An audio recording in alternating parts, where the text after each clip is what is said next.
Thanks to our friends at The Motley Fool for sponsoring this video. Visit fool.com/Rive to receive the top 10 stocks to buy right now. Bitcoin continues to be under pressure in 2022, and there are a few news items that I think could put even more pressure on the value of this cryptocurrency, and I think raises a lot of questions long term. Before I go any further, if you like what you see here today, please hit that subscribe button. It really helps the show. And feel free to put any questions or comments that you have in the comments section below, and I would be happy to answer those or dig into topics on further shows. Let's get to 4 news items that have really jumped out to me over the last couple of months with Bitcoin.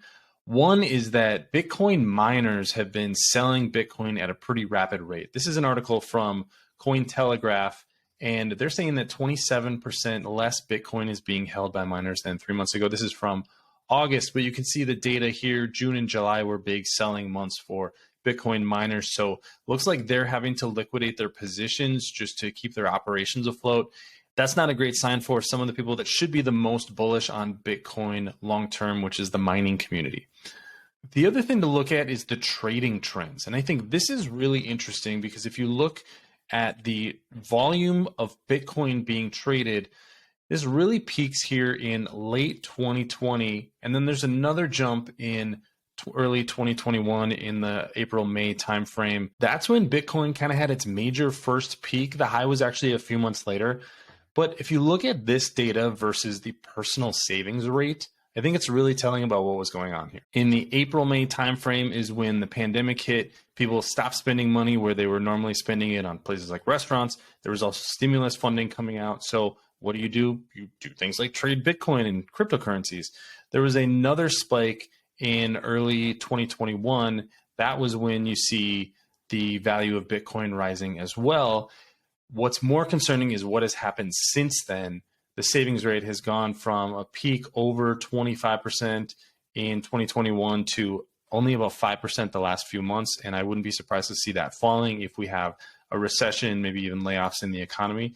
So that's pretty concerning for the people buying Bitcoin. At the end of the day, Bitcoin needs to have additional buyers come in and soak up the liquidity that's in the market. And if those people don't exist, that puts a lot of price pressure on the cryptocurrency. The third and maybe most concerning thing for investors is that Bitcoin has not lived up to its billing as an inflation hedge. You can see here a chart of US inflation rate to the price of Bitcoin. Bitcoin is down about 60% in the last year, and inflation has just shot higher over that period of time, now over 8%. If Bitcoin was really a great inflation hedge, you would think that Bitcoin would actually be rising versus the US dollar, but the opposite has been happening. I think that should be really concerning for anybody who thinks that Bitcoin is actually a hedge for inflation, and that's the best investment thesis for this cryptocurrency. I don't really buy into that, but this is another data point that shows that Bitcoin just simply is not an inflation hedge. The final thing is that Ethereum has completed its move to proof of stake from proof of work.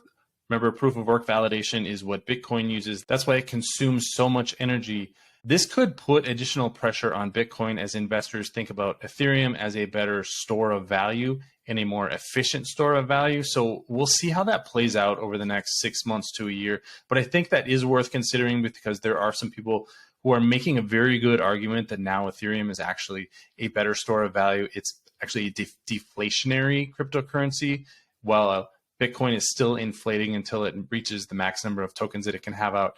And Ethereum is arguably less centralized than Bitcoin is as well. So that's another argument for Ethereum to be a better store of value. But it's definitely hard to argue that Ethereum is a much more efficient blockchain as far as energy efficiency goes. If you're thinking about buying the dip in Bitcoin now that the cryptocurrency is trading at about $19,100 as I'm recording, I would think about these 4 news items as a reason to be a little bit cautious. If miners are selling, people aren't trading as much, Bitcoin hasn't been the inflation hedge that we thought it might be, and Ethereum is a really good competitor in the store of value space, that could continue to put pressure on Bitcoin's price and push it lower. That's one of the reasons that I'm staying out of Bitcoin right now, but we will see where this goes over the next few years. If you like what you saw here, please subscribe to this show, and I will see you next time.